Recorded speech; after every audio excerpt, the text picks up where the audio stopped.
Razor, but I thought from the beginning that maybe the people of Galarza bit off more than their fighter could chew. Solomon is just more than meets the eye when you look at him. You look at him, he doesn't look like that much, but when you get in there with him, he is that much. Well, Brad Solomon talked to us yesterday, and we asked him, well, what do you know about Kenny Galarza? And he said, you know what, not very much. He said, when I get in the ring, I'll figure it out. So far tonight, he's figured a lot out. Well, right now, Solomon just sent a little, not a text message, but a little message to you and me. I'm very comfortable in there. I turn southpaw. That means I'm calm. I'm in control. I can do what I want. We go to the 6th. Friday night fights from Fuchs Pavilion at Miami-Dade Expo. John Shambi and Teddy Atlas. Joe Tessitore on assignment at the Belmont. And this Brad Solomon and Kenny Galarza, round 6 of a scheduled 10-round welterweight fight. There's the confidence of Solomon growing. The guy who's supposed to be the cat is starting to act like the dog. He's starting to bark a little bit. Now that could work against him by fighting Galarza's fight. Solomon should not forget who he is and what he is. He's the boxer. He's not the puncher. Use the ring. Don't fight Galarza's fight. He needs one punch to win this fight. You need many, many, many. And you got to be on your feet to deliver them. Well, he's used his feet well tonight to avoid the assault from Kenny Galarza and move the fight all over the ring. You know, like Bernard Hopkins, one of the great middleweights, Solomon started his career while he was incarcerated, while he was in prison on drug charges. Come here. There's a point's going to be taken away. Low blow.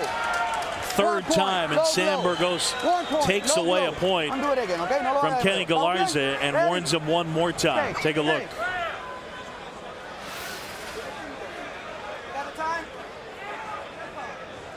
Two for the money.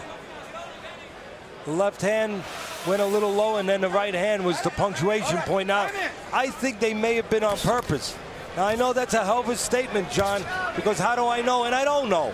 But I think a guy who relies on his power, and I touched on this early, and doesn't get his way, what happens, John? You get frustrated. And that could be one of the signs of frustration.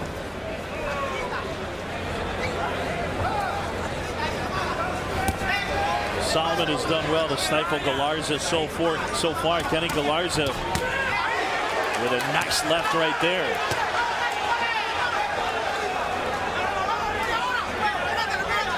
That is a huge point that was taken away for that low blow. If Galarza does not win this round, if he loses his round, it's a 10-8 round. Almost impossible to overcome in a fight that I think he's behind, unless he scores a knockout. You know, I was saying earlier that just like Bernard Hopkins, Solomon was incarcerated, started his boxing career in prison, and I think he told the district attorney, you won't see me no more. I got something. I got a life now. I got boxing. And I think that's why it's so important to give people a chance while they're incarcerated, bring boxing back, and that has been taken away from prisons. And guys like him and Hopkins are great examples of how boxing can save young men. Brad Solomon straight up says it, that boxing saved him, an 8-year sentence cut down to 4. Solomon has to be careful that he doesn't jump in. When he jumps in, that is the opportunity, the window of opportunity for Galarza. The Lion's Den of Kenny Galarza, 13 straight knockouts, but appears to be behind so far tonight.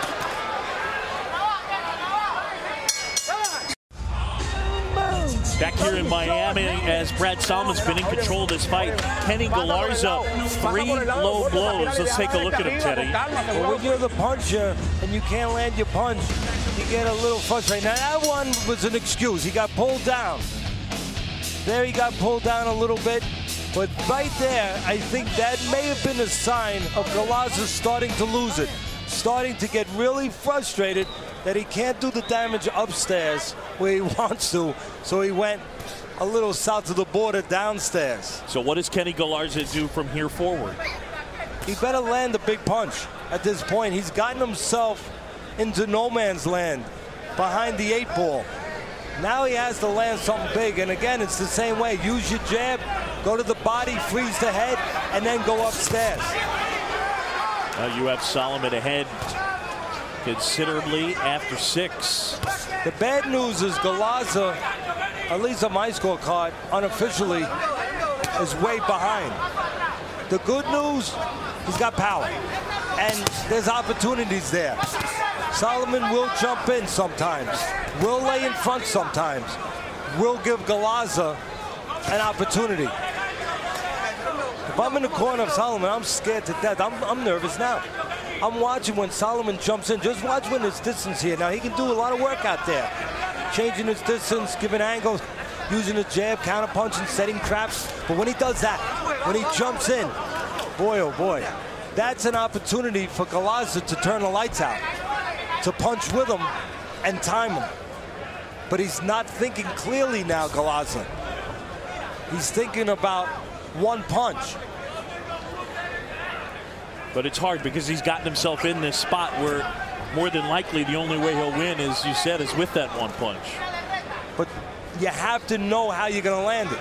You have to at least be cognizant of that if you're going to have a real chance of landing it. Otherwise, a punch is kind of like Customano used to say, a military weapon. What value does it have if it's a bomb if you don't have a missile to get it to the target, to convey it to the target? It can only make a hole in the ground. And then when it rains, we go swimming. Under a minute to go in round 7. This welterweight fight, pair of undefeateds, our co-feature coming up in our main event. Undefeated Udell Johnson looks to improve to 7-0 against Juliano Ramos. I tell you, Galaza is drowning.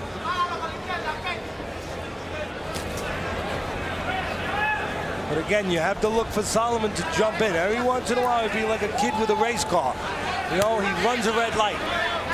He'll use that speed the wrong way. He'll jump in from too far, thinks he can get away with it, and there'll be a cop there, right at the light, giving him a ticket. Well, Galaza better get his pad ready.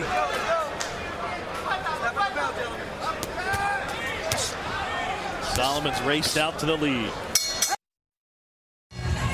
This is what Galaza's corner should be looking at, the opportunity to land the punch. Now, Solomon controls distance real nice, but watch how he's going to jump in. He's going to give a chance here to punch and to nail him. And you have to be ready to punch when he jumps in.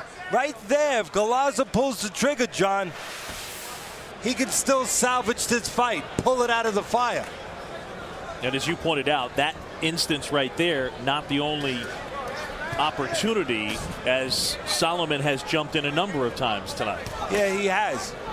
Again, when you have terrific talent in the departments of speed, like Solomon does, sometimes you get reckless with that. You think, oh, this guy can't catch me. I can break the rules. And jumping in is breaking the rules. But you have the talent to get away with it. But there's always a time you won't get away with it. Galaza, 24 years old. Brad Solomon, 27. In fact, just celebrated his 27th birthday last Saturday. This is no surprise to me. I said early on that if I had Galaza, I am not letting him get near Solomon. You're going to have to get a court order to get me to get next to this fighter. Yeah, you thought it was a risky fight for him. I really did, right from the beginning. Teddy, do you think that Kenny Galaza is surprised here? I mean, I'm asking you to guess a little bit to be inside his head, but how is he experiencing this? I think he was a little cocky, a little arrogant, and I think he's frustrated and surprised. He thought that at some point I'm going to land my punch. Again, you can't judge the book by the cover. And Solomon, to look at him, he don't look like that much. But when you're in the ring, I was watching tape on him. I said, boy, these Galaza people, they better see what I'm seeing. There's a lot to this guy. He does little subtle things, tricky things, good things. No surprise here, John. Solomon had about 70 amateur fights, about 19 in prison, and the rest when he got out of prison.